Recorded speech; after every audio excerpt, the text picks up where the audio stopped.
Alhamdulillahilladzi hadana li hadza wa ma kunna linahtadiya laula an hadana Allah. Asyhadu an la ilaha illallah wahdahu la syarika lah wa asyhadu anna Muhammadan abduhu wa rasuluh. Allahumma shalli ala sayyidina Muhammad wa ala ali sayyidina Muhammad. Yang saya hormati ibu, bapak, guru, dan yang saya hormati teman-temanku yang saya banggakan. Alhamdulillah, segala puja dan puji syukur atas kehadirat Allah Subhanahu wa taala. Dialah Allah Subhanahu wa taala, Tuhan seluruh sekalian alam. Dialah Allah, Raja yang menguasai segala kekuasaan. Dialah Allah Subhanahu wa taala yang maha besar dari segala sesuatu yang besar. Pada hari ini karena kita mendapatkan keberkahan dan kemuliaan dari baginda agung Nabi besar Muhammad sallallahu alaihi wasallam.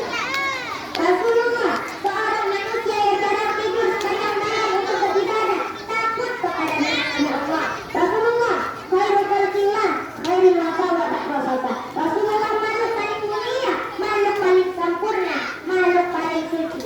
Hadirin yang saya hormati, alhamdulillah kita duduk di majelis ini untuk mengenang suatu kejadian yang luar biasa, untuk mengenang suatu peristiwa yang agung, untuk mengenang suatu perjumpaan yang dimana tidak ada perjumpaan yang lebih mulia dari awal sampai akhir zaman selain perjumpaan tersebut, yaitu perjumpaan Nabi Muhammad dengan Allah tanpa setitik pun penghalang yang kita kenal dengan Isra wal Mi'raj.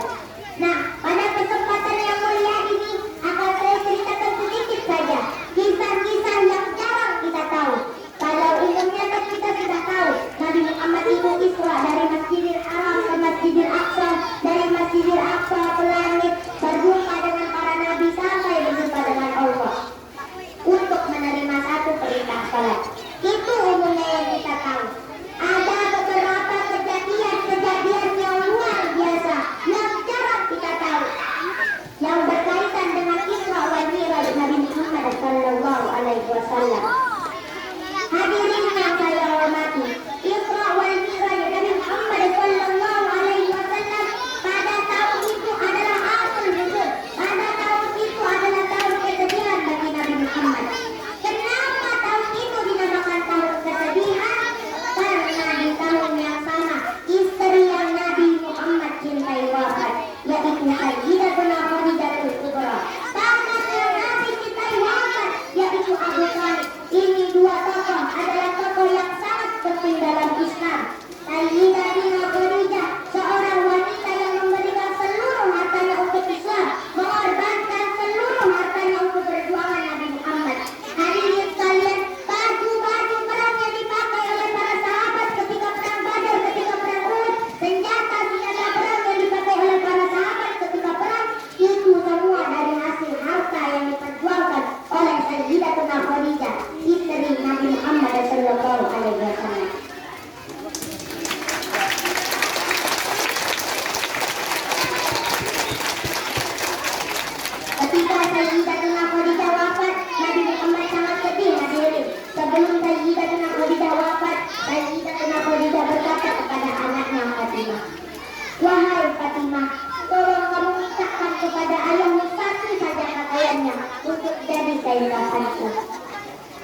oleh karena